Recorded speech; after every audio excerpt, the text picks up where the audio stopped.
So I've got the usual slideshows. Hopefully it won't be death by PowerPoint because I'm a bit too practical for death by PowerPoint. But what I did want to showcase was to be useful. And I feel that, so when I've worked with charities in the past, I've always felt that it's really useful for charities because they have finite budgets and finite resources, and usually it's only one person who runs the charity and they're that busy delivering what they need to deliver. It's too hard to do any of the background stuff or generate donations in that sense.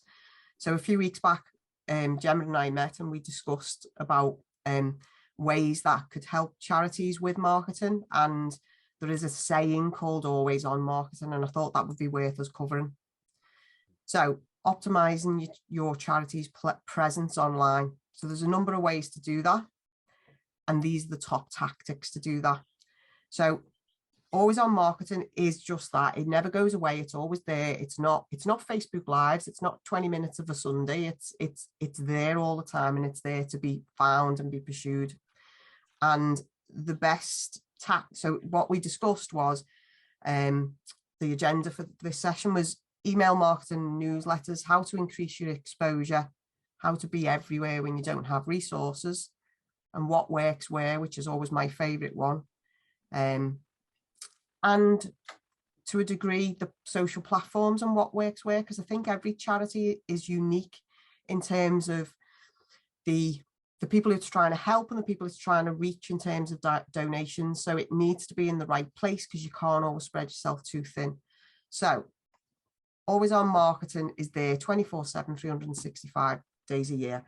And there seems to be this influx of internet gurus who constantly use the word, let's do a campaign to raise awareness. Let's do a campaign to do ABC.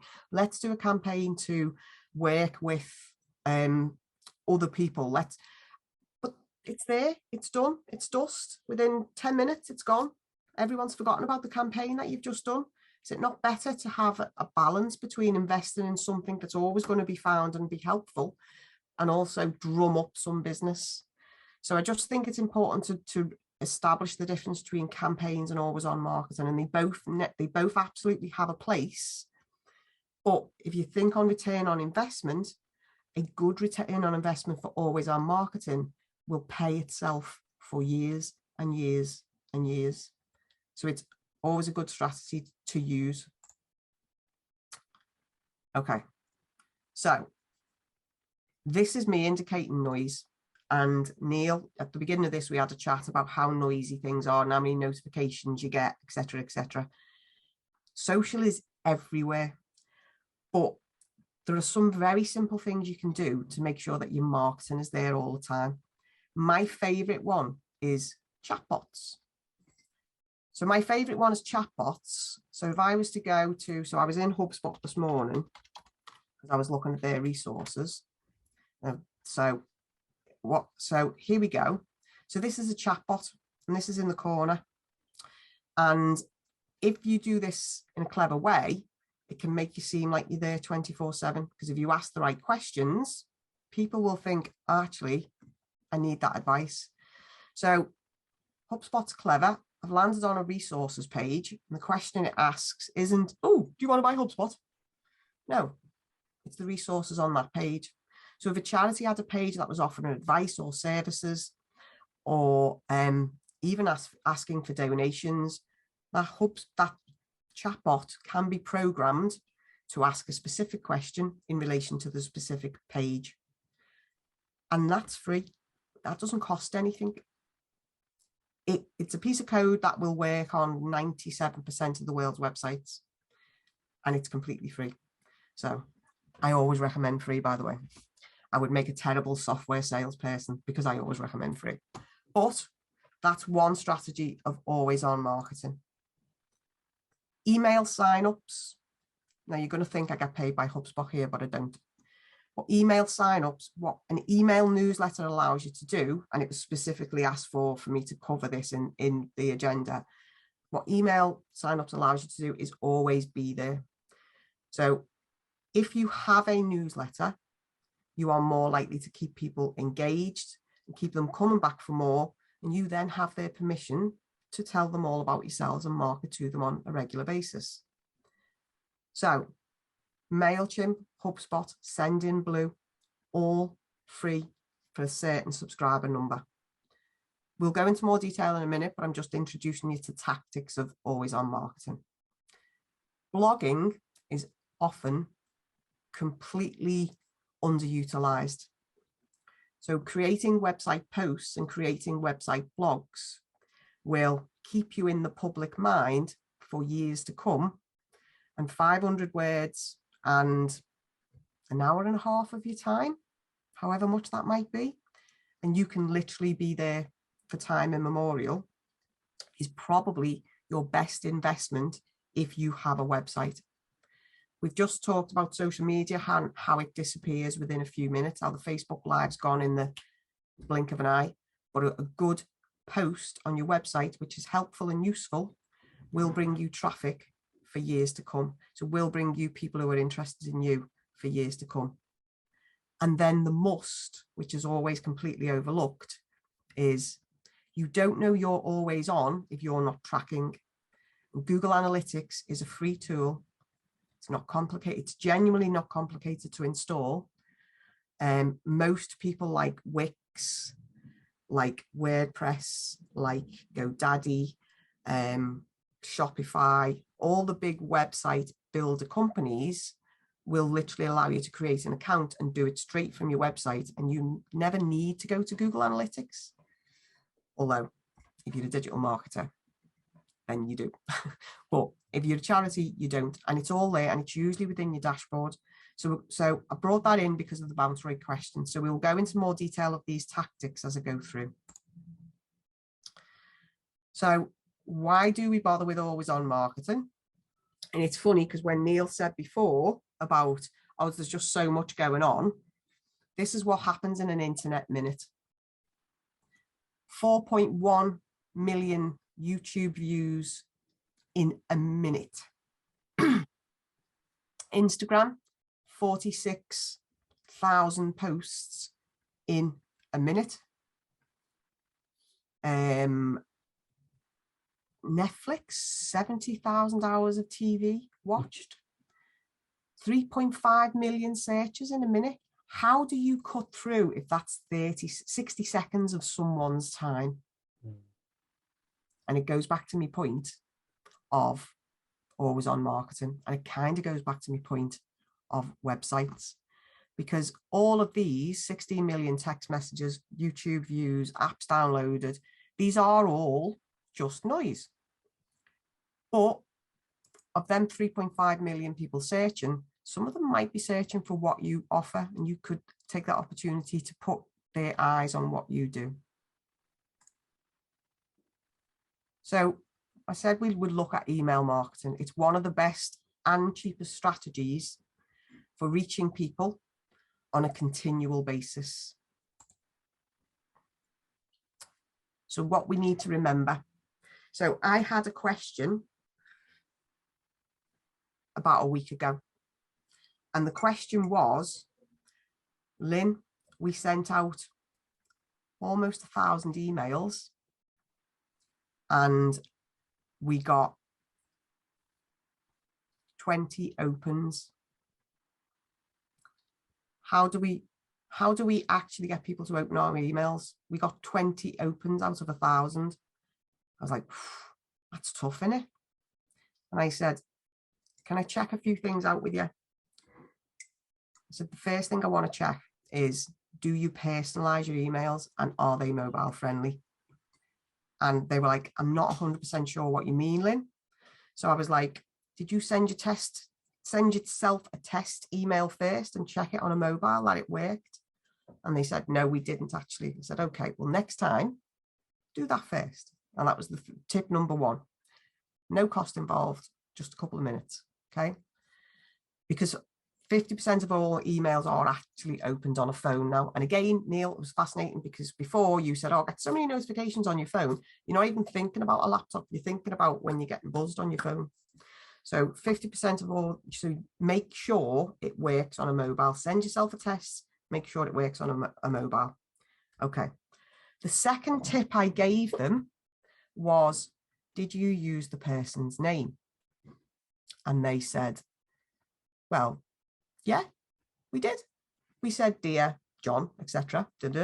Yeah.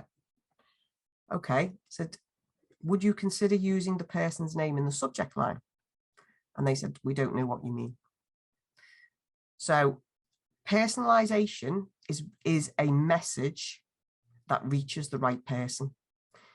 If you have maybe 500 people on your list, 500 people aren't necessarily interested in the same thing.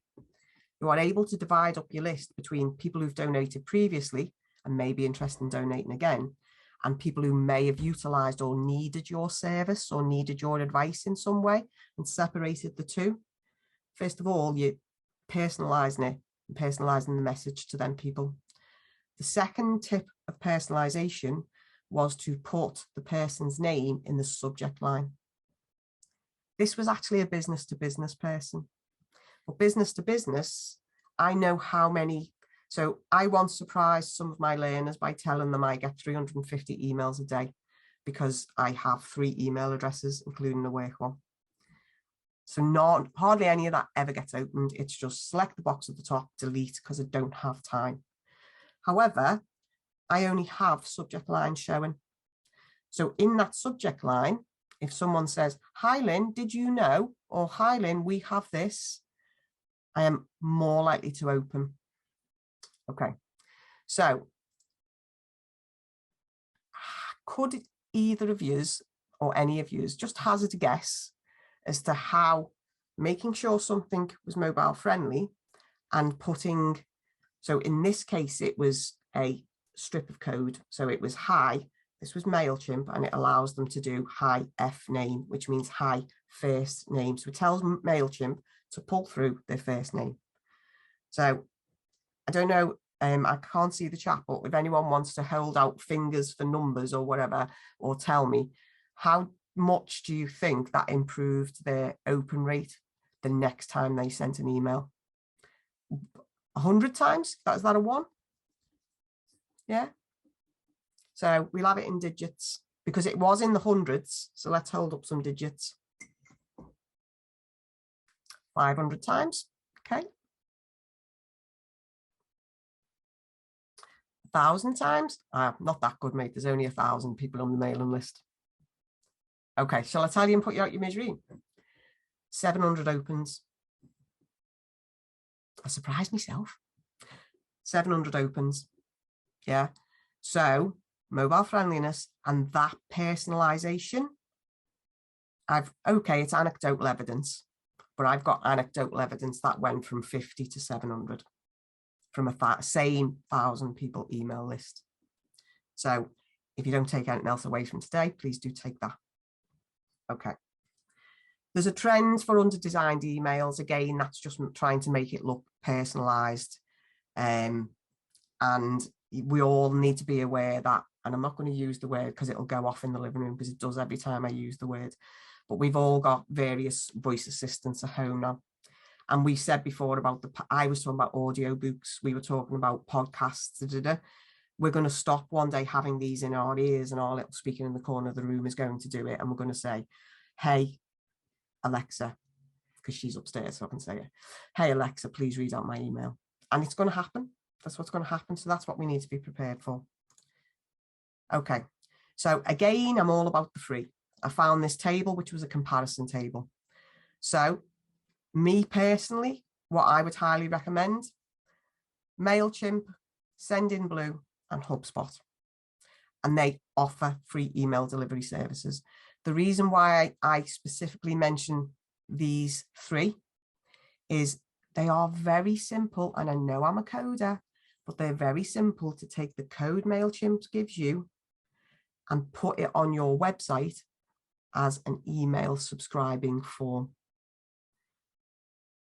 If you don't have an email subscription on your website, you are losing every visitor that ever comes to your website, because you can always reach back out to them if they're interested in what you do. So it's a massive tip. So even if you only get your first subscriber, it gives you a purpose to write that email. And when you're spending an hour a month writing an email to people, It makes you do more and makes you want to get more subscribers. So email marketing is one of the massive benchmark cornerstone of always on marketing.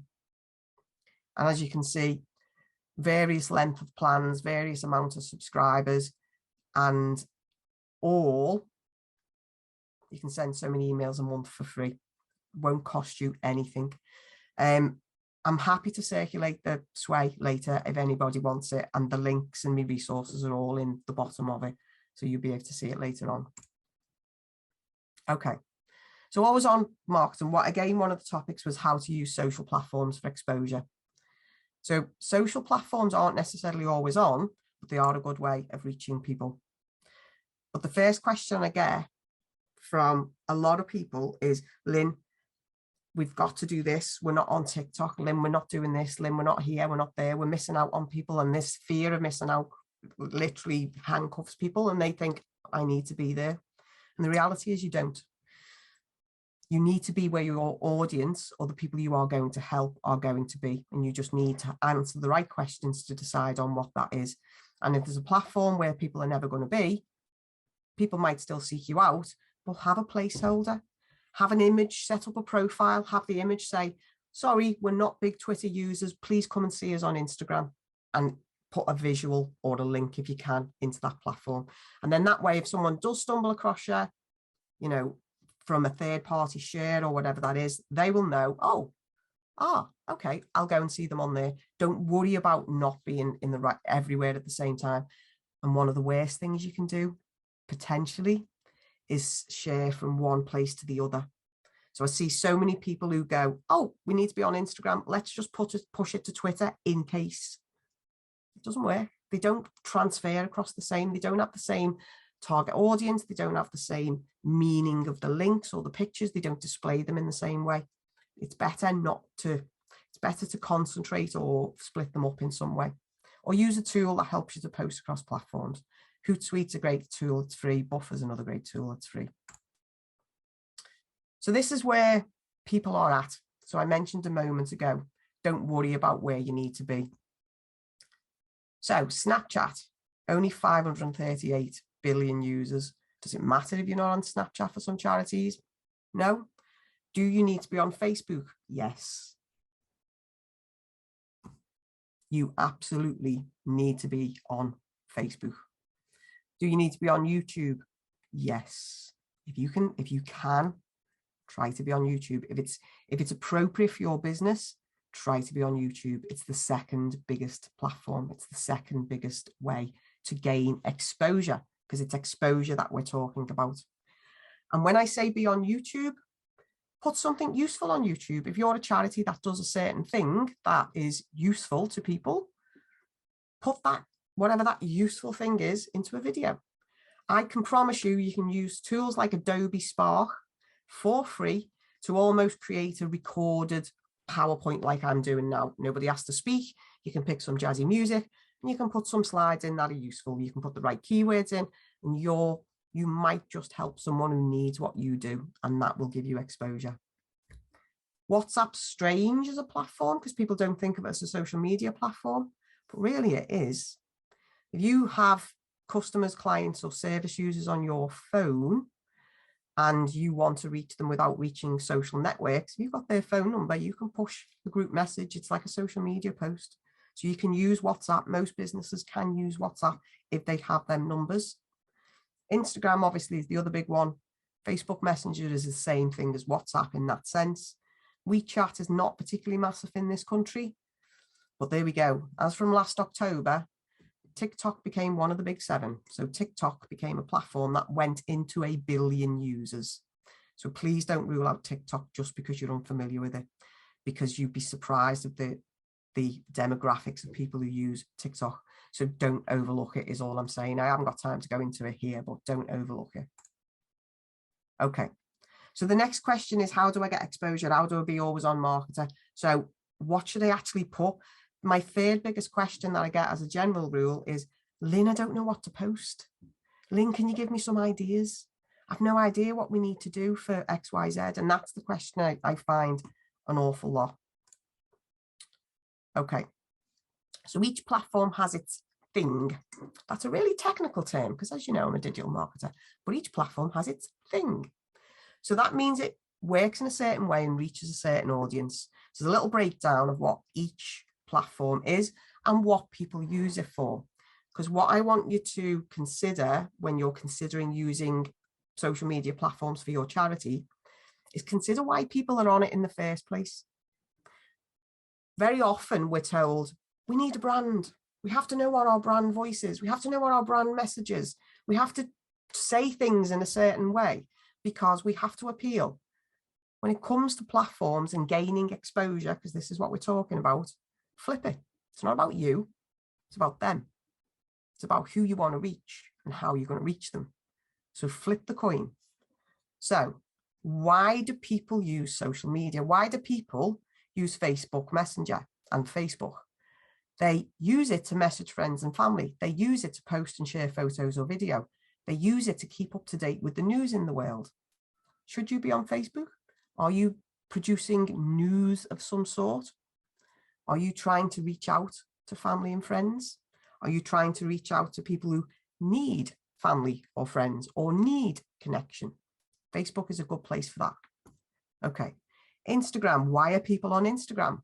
They want to post, share photos and videos. They want to be entertained. They want to find out, and this is quite literally a younger audience, but they want to find out information about products and brands.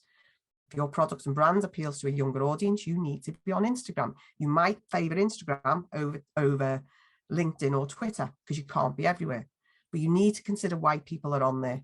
So if you publish funny and entertaining posts, you will gain traction on Instagram. If your message is inappropriate for funny and entertaining posts, is Instagram the place for you? You have to ask yourself that question. Pinterest is my little favorite. Pinterest is, again, funny and entertaining. It is where people share, but people do go to Pinterest for information. So don't rule out Pinterest if you are a charity that provides people information in certain ways. Reddit is a very young audience, generally tends to be a tech audience. But let me tell you about a few of the woman who's not a young woman or threads I go on Reddit. So there's a teachers thread on Reddit where teachers and people who are in education go to share resources, etc., etc. And there's a community on Reddit for that. Another Reddit community I'm involved in is the digital marketing community, because I do digital marketing for a living. I need to be up to date with digital marketing, and like a LinkedIn group, if you like, Reddit is a place where people go for that. You don't have to log in to go to Reddit. Okay, you don't have to be a member. It'll take you 2 minutes to decide if your business needs to be on Reddit. Go to a browser, go to Reddit. It says dive into anything. And you can straight away search what Reddit is. Okay, so top communities, news, the Conservative Party, pictures, etc., etc. Okay, it knows I'm in UK, so it's coming up with casual UK. So the browsers have triggered that. Okay, but I might want to go in and I might want to know if there are any communities that, okay, I'm just going to throw one out there. Communities that provide aid to Ukraine, just because it's on everyone's mind at the moment. So I'm going to see if there's a community there for that. Okay, so there is a Ukraine community. So that might be people within the Ukraine. There's politics community. There's various other things. Could that be useful to us? I don't know. I'm going to, sorry, because the next thing in my mind is childhood cancer charities. So is there a community? Oh, okay, that was a bit rude. But is there a community there with regards to any of, well, that actually is, and it's got 43 members. There you go. So just go into the search bar, put in what you do and see if there's a community there that you can already join. Because if you can join other communities, it's better than trying to find new people to follow you. So don't give up on Reddit. Okay. LinkedIn, people go, find information, and now this flips. So Facebook, the third motivation is world news. LinkedIn, the first motivation of people who use LinkedIn is world news. Yeah, so news about industry. So if you have news about industry, then go to LinkedIn. TikTok is all about the fun. Snapchat, again, is all about the fun. And Twitter, again, is rather. So people think, I mentioned before about people posting from Instagram to Twitter because we need to be there. Look at the difference in audience between Instagram and Twitter. So Instagram, people want to share posts and videos, they want entertaining content, and they want to find out information about products and brands. Twitter, they want to keep up to date with news of the world or news around them. They also want to find funny and entertaining content, so that will work. And they also want to find out about products and brands. But again, the motivation for an Instagram user is not the same as the motivation for a Twitter user, so please bear that in mind. Just because I've been talking for ages, I'm just wondering if anyone has any questions. I was just wondering about, so Instagram, I follow a lot of Instagrams and they have like information graphics. Mm-hmm. I just thought like, what would be your tips on like making the best information graphics? Isn't this strange? I must be a mind reader. Okay. So one of the things I put in the resources in the slideshow, and you put it in the link, you can put it anywhere you want, is HubSpot. Okay. HubSpot resources. These are a fantastic resource for marketing. They were in my list of free emails. Yeah. They provide a free chatbot. How can I not recommend them? And would you look at that? You can sign up for free infographic templates. Okay. So I'm not really a mind reader. It's just you've seized on a point, which is a nice marketing tactic, which is infographics. And thinking about it, and it's a nice marketing tactic for charities, because if you represent an audience where 70% of the population could do that, so it lends itself well to their numbers. So there's a whole host of free infographic templates. There is no such thing as a new idea. That is not every charity can go away and get someone to build a website or get someone to do the graphic design for them. And we're not all graphic designers. I build websites. My graphic design on the whole can be atrocious. But if I use a template, it makes me top 10 tips for the world, whatever. Top 10 ways to raise donations for the whatever. And it just forces you into a formula that works with images that work. So that would be my answer to that. Anyone else got any other questions? Lynne, in terms of a lot of these platforms are very, what do you call it, hot on titles. And so okay. What would be the kind of your view, because each one probably has their own best practice, I would think. So titles in terms of web pages, titles in terms of headlines for social media posts? Yeah, I think, yeah, well, both really, I suppose, assuming that they need to be different. If I'm really honest, I've got, so just in case it wasn't picked up at the beginning, one of the things I do is teach digital marketing to apprentices. So I'll just get that in. But I actually have a whole session on writing winning headlines, because there is an art to it. So let me give you the main features of writing a winning headline. Okay. Probably the biggest one is urgency. So let me go with this.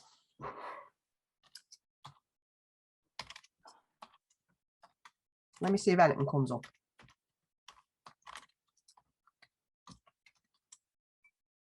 Okay. So the 4 U's doesn't exactly roll off the tongue, but it's a copywriting phrase. Okay. We've got a nice graphic here. Let's open the nice graphic. There we go. Oh, it's a bit blurry. Okay. So the 4 U's: make it useful. Who does it help? Make it urgent. Newsletter sign up. There you go. There's proof. Make it urgent. Yeah. Fear of missing out motivates everybody. Make it urgent. Make it unique. And make it ultra specific. So although I don't use this as a resource, my entire lesson is built around a number of fundamental principles of persuasion for copywriting, but then 4 will guarantee headlines that get opens. So nobody wants to read anything that's not useful. People are motivated by missing out. That's why we have 50% sale runs out. That's why Boxing Day sale starts in like September, doesn't it? Yeah, we're all worried about missing out. Make it unique, make it stand out if you can, and be very, very, very, very specific. Because if it's very specific, you will capture the attention straight away. So that's my tips for headlines on that. Okay, just because I'm conscious I'm going to run out of time because I do need to go. I'm just going to ask us to have a look about motivations and what people share. And it's touching on what you said, Neil, in that sense. Okay, so let me just make it bigger. So if there's only 2 here. So Neil, you said for headlines, whether it be a post type headline or whether it be a blog copy. I'm only looking at 2 because there's loads of them. But these are 2 of the most popular platforms. We've already seen that from other slides. What works in organic interactions by each platform? Live video, hello Facebook Live, is the actual most popular platform, most popular technique for getting exposure on Facebook. Links come up second. Well, basically, we're looking at live video, images, and video. So therefore, Facebook is very visual. So going back to Ruby, you said about infographics, it's very visual. They would work on that platform. What works on Instagram? Carousel ads, reels, images, and video. There's no surprise there. So just when you're deciding where to be and what to post, have a look at other people, have a look at competitors, have a look at what they're posting, have a look at what gets the most engagement for them before you decide upon your own. And then the other thing is find out what times of day your audience is online. So this is a fail on behalf of Lynne there. So this is so the bluer times are the times that's most popular for Facebook global engagement. And Facebook tends to be around lunchtime, so bear that in mind. But test it out for yourselves because your audience might be different. But lunchtimes are a good time to post, especially on platforms like Facebook, because a lot of people are on the lunch and just go, oh, I'll have a nosy at my phone. And that is literally where that comes from. So lunchtimes are always good. Lynne, sorry, how do each charity really find out when their audience is online? Like, is there a certain tool that they can, or do they just need to look at their insights on Facebook? So if it's on Facebook, you can look at insights. My top recommendation for finding out when people are online, because I think it's the simplest, is Buffer. And you can have a free account with Buffer, but you can also do it with Hootsuite. I just find Hootsuite quite complicated, whereas Buffer will make it obvious. Buffer will say you have posted this post, this post, and this post, and this is when they're online. If you actually, so there is an article on Buffer which talks about posting times. So I would ask you to go away and Google it. And every year they do research. Hootsuite and Buffer do fantastic. Sorry, my voice is going a little bit. Hootsuite and Buffer do fantastic research on their own platforms because they want to be the best. So they will publish data for free. And the data that one was a Hootsuite one saying it's going to be around lunchtime. But go and have a look, drill down into what you do, go onto the Buffer website, type in what works for XYZ or best time of day for posting for whatever you do. And I promise you, it probably will come up because there will be research there. So go and take it. My first protocol, because it's simpler, would be Buffer. That would be my advice for that one. But yes, you will have your own analytics and you will know what your opening times are. Okay. So very often, because we're talking about exposure, in terms of social media, very often what people want is for people to share their content. They're asking for nothing other than a thumbs up, a like, or to spread the word. But again, flip it. Flip the coin. People won't necessarily share, and possibly charities have a slightly easier job. But people won't necessarily share just because we ask them to. They have their own motivations for sharing. And this is psychology. I don't put anything in slides that's not backed up by data, but people share for various reasons. They share to convey their identity. So how many people do we know on Facebook who never post any other time of year until they go on holiday and show their knees on a beach by a beach chair? Because they're going, I'm on holiday. Yeah. Hey, don't hear from me all year, but look, here's my knees and buy your water. Because they're conveying their identity. People share to build relationships, business communities, other communities, charities, people who need moral support and help off each other will share to gain a relationship or make that relationship better. Represents ideal self, same thing again. People will share because they want people to consider. So they're all selfish reasons, but that's who we are, we're human. Yeah, people will share because they want to represent their ideal self. And that can be a barrier for some charities, because there are some charities out there that serve a specific purpose that a lot of, well, not a lot of people, but there are some people who may be, that's a dirty word, wouldn't consider that for a minute, would never share a post from them. Sorry, my dog might be about to kick off. Apologies for that. But it can be an advantage for some people. Okay. People share because of incentives. So if you can manage to give something away, people will share because of incentives. Riley, please don't bark. I'm on a Facebook Live. Okay. And people share because they have shared values and beliefs. So this next slide is actually the same. It more or less says the same thing. But this is scientific. So the New York Times did the research, and these are the reasons why people share. And it's similar. It goes back to the psychological one I've just shown you. To bring valuable and entertaining content to others, to define ourselves and show who we are. To grow and nourish our relationships, it's the same thing as I said before. Share for self-fulfillment, or because they do want to get the word out about a brand or cause. So just consider what people's, so when you are about to post, don't just say what you have to say. Think about what you want to achieve from it, and will it satisfy this intrinsic need in people? If you want shares, you need to create your posts in a certain way to be able to get them. And I don't want to rush through this one because this is my favorite, but it's going to take a bit of explaining. So you will find this on a blog called Smart Insights, and it's a marketing blog. It's actually quite high end. I'm going to let the dog out before he crashes the door down, but it's actually quite high end. It's a lot to take in, but I just want you to consider this.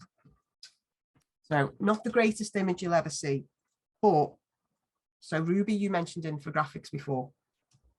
Different types of content have a different type of purpose, and different types of content have different strengths. And this is called the content marketing matrix.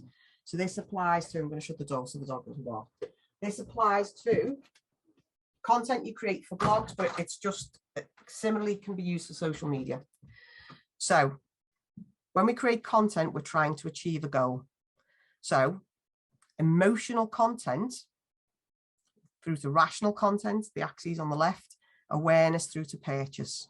So if no one's ever heard of what we do and we need to generate awareness, we need to be in the left-hand quadrant. We need to be in here. So we need to raise awareness, but are we trying to raise awareness and entertain? Or actually we're trying to raise awareness about a very serious cause, so there's nothing entertaining about it. And if that is the case, we're in this quadrant. Infographics, Ruby, you've nailed it. I want a great way to create content that raises awareness and appeals to the rational mind.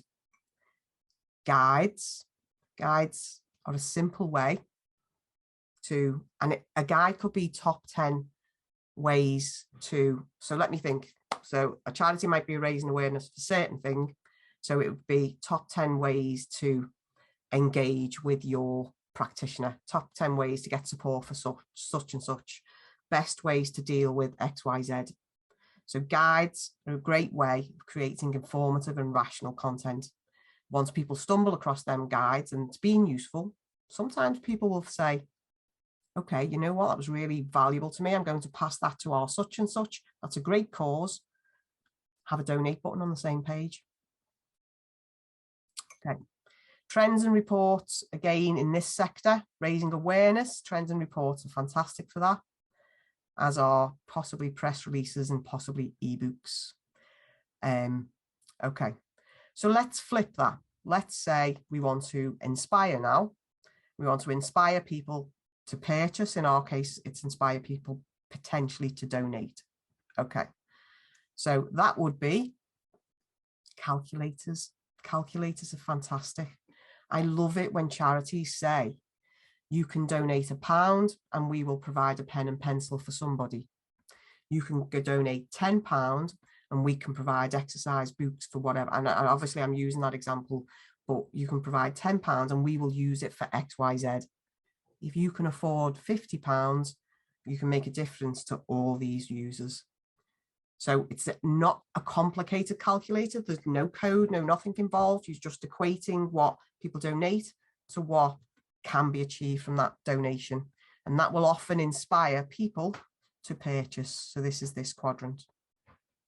So does anyone, can you see it clearly is my first question. Do you have any questions about it would be my second. I've been thinking about an idea as you've been talking through this. It might be too late for this podcast, but I'm just using it as an example. So we are posting our first episode of the Gibby community, and it's we visit the Buddy Bag Foundation, and they talk us through a bag pack, which is really nice. So yeah, you know, and it's for women's refuge centres. Yeah. So I was thinking there could be an infographic of domestic abuse and kind of how women's shelters helps women, and you know, the kind of the statistics of how many women in or how many people in the UK suffer from domestic abuse situations. And then we can say, well, this is how you can help. Listen to our podcast and you can listen about, you know, the Buddy Bag Foundation and all of that. So like have short little infographics, because it makes people aware, it makes people think. But then the next thought they would have is, how can I help? Because this is really sad. And then there you go, they have a solution, and it's a nice little podcast that will, you know, make people feel like if they give money to that foundation, they will make a difference because they know exactly what the bags do and what goes into the bags and everything. To be honest, I think that's a fantastic idea. Yeah. I'm going to let the dog in because he's scratching, but I think that's a fantastic idea. I want you to think about the educate and purchase axis at the bottom. So the infographic is a great way, exactly as you've said, and you could have a long infographic that you post on LinkedIn and you could break it into shorts. You could screenshot it into little bits and release them as separate posts. That's just an idea. Mm-hmm. But you could do that as an infographic, and you're educating people's rational mind. So then your next step to getting them to do what you wish them to achieve is to listen to the podcast. Yeah. And again, people who are interested in that will happily do that because you're not asking for any investment. But then after you've educated them further using the podcast, so this is like webinar. Yeah. So the podcast isn't a webinar, but it's the closest thing on here is the webinar. And that is in the Inspire and Purchase section. Yeah. So that podcast can inspire people to donate. And I think that sounds like a real plan. Yeah. A strong plan.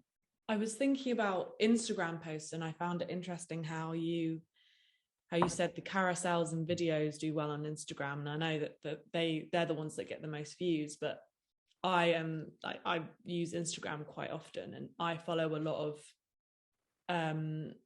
different Instagrams that I follow specifically for information, and they post infographics and kind of tips and awareness. And I think that's for our, if we get loyal followers who will wait for the kind of infographics of, oh, what will I learn about next? So I think if we build up a thing of having informed infographics with information connected to, you know, some content that we're putting out, it could be, you know, for our next coffee morning as well. Yeah. I think that would be really good if we have an infographic and then, oh, we've perked your interest. Well, look, this is what you can do further to find out more or learn yourself. Yeah. I can't answer any of that and go, oh, I'll give you the tip about this, because that's a plan. That's a firm plan. The only thing I'm going to urge caution is I started off by saying always on marketing, and Instagram will disappear in the blink of an eye. So if you're going to publish the link, if you're going to publish the long infographic, please put it as a blog post on your site and use that as the almost center point and catalyst out from that, because then everyone knows where to return to if they need to know more.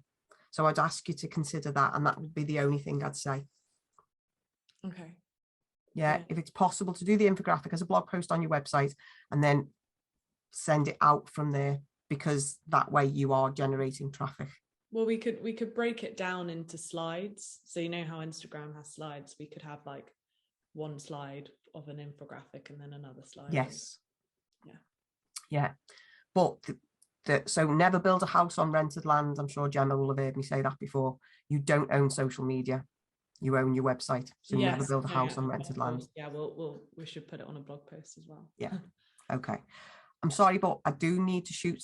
So I want to make sure I answer the question of the person who said before, which was improving bounce rate. So I'm going to move on to that. Okay. Lynn, sorry, we've got a question on Facebook Live as well. But I'll let, I mean, Chiara's got it on. Go on, Chiara. So we have Sadika. Sorry if I'm pronouncing the name wrong. So she's asking if you have any advice on how to encourage people to follow, as she's noticed that she has like a slow engagement and building posts. So they have very little follow. So she was wondering if you had any advice on that. So the only advice I can offer on building up followers, so there's 3 pieces of advice that I would offer for building up followers. First of all, consider which platform it is. So consider which platform it is and consider going back to the motivations of the people who use the platform. So if it's Facebook, whose motivations are to like and share and provide entertaining content, if it's possible, do that entertaining content. Okay, so be that provider of that entertaining content. If you can provide useful, relevant, and interesting content, people will share. When people share, you get additional followers because you create interest. So that would be my first piece of advice, to gather followers. My second piece of advice probably depends on the platform, because you can't always see what other people have. Well, my second piece of advice, and competitors may be a dirty word in the third sector, but it shouldn't be, because basically everyone's got a place at the table. So my second piece of advice would be, look at what other people in your locality is always a big one. Industry, sector, who you're trying to help, and look at them and see and examine their strategies as to how they gather followers and the type of posts they produce. That's not to say you can't be unique, because you can put your unique spin on it. But that's just to say, look at what best practice is out there. Look at the people with the 1,000 followers. See if you can reverse engineer what they do and see if it's appropriate for you to follow in that sense. So it's a very practical approach. So as a digital marketer, if a customer came to me and said, we need to increase our reach by 500, I'd say the first thing I'd say, get the numbers out your head, because we're working on percentages and we're working on improving them percentages. And then I would say, okay, and I would actually start local first, because locality, so remember, we all talk about our own motivations. You can tell by my accent, I'm a Scouser. I happen to be a very proud Scouser. And I will always do local where I can. So if you have a local community, that's your first port of call in order to develop them followers. And the good thing about local is there may not be anywhere in your locality that does what you do. And if that is the case, you should have no fear about sharing other people in the community's content locally. And then maybe asking for shares or asking for likes from other people in the community. So is there something in your locality that does something similar, third sector, not-for-profit, whatever it might be, that does something similar in the locality, or even has a great reach in the locality? And if there's a person who is an influencer, someone who has a big following in a locality, first thing that springs to mind for me is a local councillor. So I know local ward councillors who have a massive following and engagement. Reach out to them, at them, say, hey, would you mind sharing this for me? Yeah, that could do wonders for improving your reach. So locality would be the first place I'd go to look for followers. The second place would be commonalities. So other people who'd liked other similar things, friend suggestions, links, like suggestions, that sort of thing. So that it's too big a topic to cover in a couple of minutes, but that would definitely be my advice. Look for people who have something in common, whether it be location, whether it be ethos, whether it be similar service user group, if service user is the right word to use, or similar age, location, demographic, and then see who you can reach in them. So that would be my advice for that. Hope that's okay. Okay, so I'm going to talk about bounce rate, and there's something I want to talk to you through about bounce rate, and it's another free tool, and it's the one that people neglect. So bounce rate comes from Google Analytics, and what it shows you is the number of people who've been to a specific page and how quickly they leave. So bounce rate of 22% when you've got 12,000 people isn't that bad. Bounce rate of 50% when you've got 2,500 people is quite bad. So you need to examine a few things when you look at bounce rate. Bounce rate in itself isn't a bad thing. What bounce rate is an indicator of a story. So I'm showing you this because it's a picture off the internet and I'm not giving anything away. So what this says in Google Analytics is how many people have found them by searching for them. Okay. So they found them by searching for them. I need to figure out where actually, okay, so conversion science is where this is from. So when people have searched free iPads for school children near me, just throw that out there, and they've come across a website, then they're interested in that. So you would expect the bounce rate to be low. If they found you by organic search and that's high, there's something on your homepage that's putting them off. So that could be, it might not be mobile friendly. It could be a video that auto plays that immediately annoys people and makes them go. Or it could be something like a bad image or a message that's wrong. So Google registers bounce when people are on the page for less than 30 seconds. If you can't capture someone's attention in 30 seconds, they are going to go. So there's a number of tales you can tell from Google Analytics. So direct, 22% left. So this is one where they knew what it was. They knew it was B&Q.com. They were going to B&Q.com because they needed to buy a new kitchen. So they typed in B&Q.com, but 20% of people then left. There's something on your homepage that's putting them off. Social, this is the interesting one. When 50% of your people from social leave immediately within 30 seconds of you asking them to, you are appealing to the wrong social audience. Okay? Because you've got to match what you do with your audience. You've got to match what you say with what your audience needs. So if social people have gone to the trouble, because let's face it, we all just do that on social. So if someone's gone to the trouble of clicking a link and landed somewhere and they've left after 30 seconds, what you're saying in that social feed is wrong. And you need a different message. So that's bounce. That's what bounce is. So how do we improve bounce rate? So I'm going to show you, because I have full permission, a tool called Search Console. Okay. Search Console is free. People go on and on about Google Analytics, but Search Console is free. And it tells you a million things about your website. It tells you what people are searching for. Okay.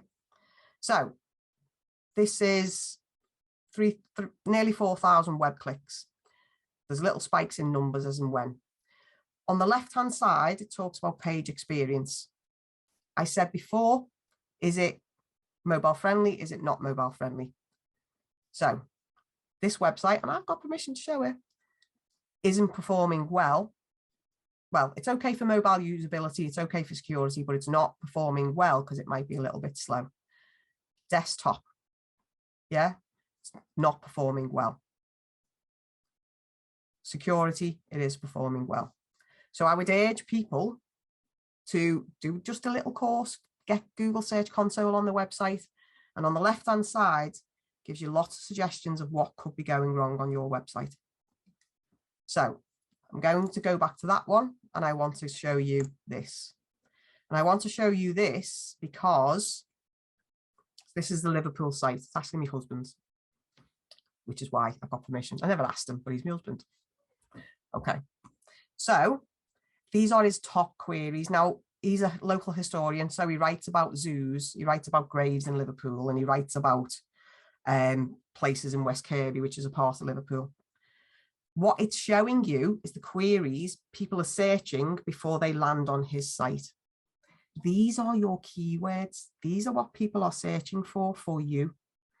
This is the only place Google ever gives away what people who land on your website search for before they found you. Okay. Also gives away this second number, which is the number of times Google thinks you were relevant to that person. So if you've got high clicks and high impressions, Google is saying, we think that that particular searcher would have found your site useful, and we put you in the search results. It might not have put you on page 1 to 10. They may never have clicked. But Google is still giving you a clue about the keywords that your site is being registered for. And that is one of the biggest improvers of bounce rate. Because if you remember a few minutes ago, I said, you're giving the wrong message to your audience. If this was a car showroom that I was showing up, yeah, it was a website for a car showroom, and the queries showed up zoos and graves, I'd be like, we're not saying the right thing on our website here, and that's why we've got a high bounce rate. So that's a very practical tool. It'll take a little bit of getting your heads around, but I promise you it's free. And there's loads of tutorials out there for free that will give you the information. So it's 2 reports, the overview report first. Have a look, is there anything wrong with my mobile? Second one, go into this top section, go into your full report, and then have a look at the queries that it's showing up. And that's my little suggestion for bounce rate. So I've showed you Search Console. Okay, so here's some of the resources. There's the HubSpot resource. I actually never got to mention Mouseflow. Mouseflow is a visual tool that tracks what people do on your website. So again, to improve bounce rates, you could put in this free piece of software. Sorry, I'm a digital marketer. I'm always going to be software driven. Sorry. But you can put in this free, and it watches what they do on your page. And it's scary because you see a video of how someone interacts with your site. So if you see someone on mobile and they get halfway down and they go, something halfway down that's putting you off, and it's free. It's a trial, and then it only gives you 50 recordings a month, but it's well worth doing if you've got access to the back end, because literally you sign up for it, you sign up for free, you get the piece of code, you put it on your website. If you happen to be a WordPress user, there's a free plugin, you just prop the numbers in and it'll populate, and it's very, very simple. So I have one last job to do, and my last job to do is to say who I am and why I'm here. So I'm here to help because that's who I am. But I also want you guys to know that I'm an apprentice's tutor. And I have one thing to say about apprenticeships. You don't have to be young to do an apprenticeship. So any of the people who might watch this might benefit from apprenticeships, and I encourage them. They think they could benefit from free digital training, because ultimately that's what it is. Yeah. My email address is there. Please do reach out to me. So as if to prove the point, I have a new learner, and my new learner is 74. So if you think apprenticeships are for the young, they are absolutely not. Anybody can learn digital marketing, and it's the best advantage you will ever give for your business. And that's me plug out the way. That's fantastic. Thank you, Lynne. Okay.